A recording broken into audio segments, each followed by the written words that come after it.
Welcome to the book trailer for Arcane Age, being a historical narrative of fantastic events during the decline and fall of the Provenance. I, the author, will be your narrator for this synopsis. My first book trailer has been labeled a disgrace, vulgar, unseemly for an academic, and insult to higher learning by just a few of my critics. My publisher therefore asked that I read the following disclaimer. The claims and statements expressed in this book trailer are entirely those of the author and do not in any manner reflect the views of the ownership or staff at Historia Research, unless presented in bold red text as shown here. My latest book is the result of 10 years of research in the world's great archives and libraries for the Arcane Age and the Provenance, the civilization widely regarded by specialists as the first social democracy in world history. While intended as a deft introduction for history buffs and students who seek knowledge of our most fantastic place and magical time, I cite my sources for experts in the field of provenantial history who may also gain from my erudition. Hermio's map remains the most complete cartography of the domain, or the known world. The Provenance stretched from Panoptes in the northeast to the southeast and west, crossing the continent to a distant outpost nested in the crown of the great mountain Eurynome. The focus of the history recounted in my work focuses on this outpost at the extremity of the empire on the border with the West Liman, the Acropolis. World historians divide the great sweep of history since the first record of human writing into four great ages: the preternatural age, arcane age, metal age, and golden age. Only recently, as seen in this timeline, has the study of preternatural and arcane age history professionalized. For centuries, the historical subfields languished in acrimonious debates and questionable research methods that made it difficult to distinguish the most amateurish histories of the domain from the fictional genre, widely regarded as fantasy. After 2 centuries of continuous scholarship, we today have a much stronger grasp and deeper appreciation for the preternatural and arcane ages. Professional historians eschew the term magic as a catch-all, fanciful hullabaloo and supernatural humdrum in fantasy literature. We adhere more closely to the arcane people's understanding of their unequaled powers and adopt the terminology they use to describe the uncanny phenomena of their time: classical powers and arcane philosophy. A philosophical system defined by 4 basic elements: ether, anime, zephyr, and geos, that constitutes all beings and matter in the known world. Arcanists, the remarkable people who mastered arcane philosophy, manipulated 2 of the 4 elements in order to unlock a specific type of classical power. Only 6 types of combinations of the 4 elements were known to exist initially, represented as sides of a cube or 6-sided dice. The diagram and artifacts shown here, in fact, provide quite a profound insight into the mind of the arcane peoples.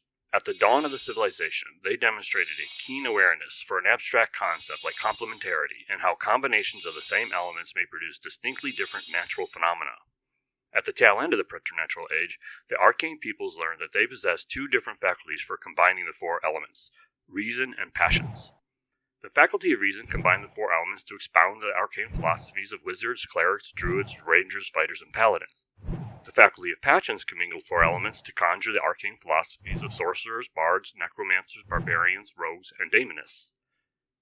During the preternatural age, 7 godheads ruled the 7 great cities with despotic authority and enslaved the whole of humankind for untold centuries.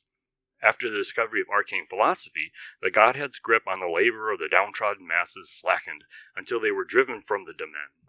2 significant historical actors emerged from out of the glorious revolution that deposed the godheads: the sorcerer of Tityos, who wanted to re-enslave humankind in despotism, and the Provenance, the first social democracy in world history. In the domain, those who possessed arcane abilities were always in the minority. In the Provenance and its cities, an estimated 20% of the population demonstrated some level of mastery in one of the 12 classical powers. The power of the arcanists in the larger social world of the Provenance turned on whether their extraordinary capabilities served the ends of social well-being or individuality, and on whether law offered an effective means to achieve either end. Ingenious textual analysis, utilizing the most advanced techniques of data science and visualization, captured the distinct ideological bent of the citizenry and their arcanists. The archaeological record from the fortress Acropolis provides significant evidence of the sociological and economic conditions in the Provenance. 5 major social divisions existed in the Provenance, and the harmony of interest between these groups ensured the stability of the society. At the heart of the social world stood the arcanists, who joined into a larger block with the mechanic artists, the artisans who crafted items, and the merchants, who gathered and sold resources.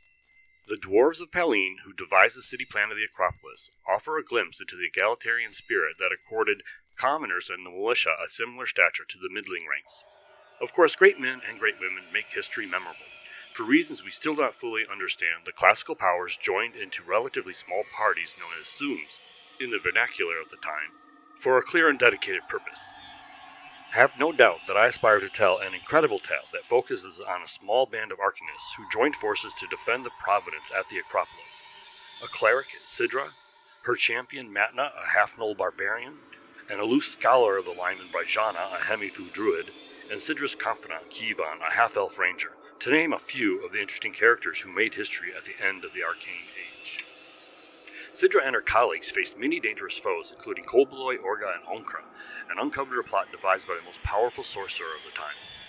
Now, I don't wish to spoil the ending for readers. Let it suffice to say that Sidra and her associates had to locate the Archon, an arcane term that translated as the commander in our modern tongue, before the enemies of the Provenance did so.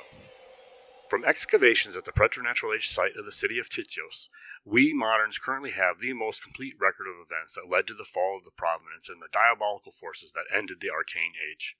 The image here, a daguerreotype taken during an expedition to recover the Archon centuries ago, shows the site of an ancient temple where the Archon once resided. I'm confident new students of the Provenance will discover a marvelous culture unlike any other in world history, populated by wonderful peoples, terrorized by grotesque beasts, shaped by arcane abilities, and at the same time lighting the beacon of democracy for posterity.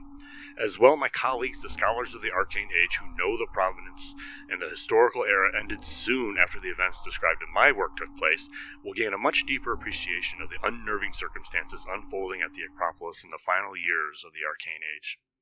At the risk of immodesty, Arcane Age, being a historical narrative of fantastic events during the decline and fall of the Provenance, is perhaps the most significant piece of revisionist world history on the glory of the Provenential Empire in over 40 years.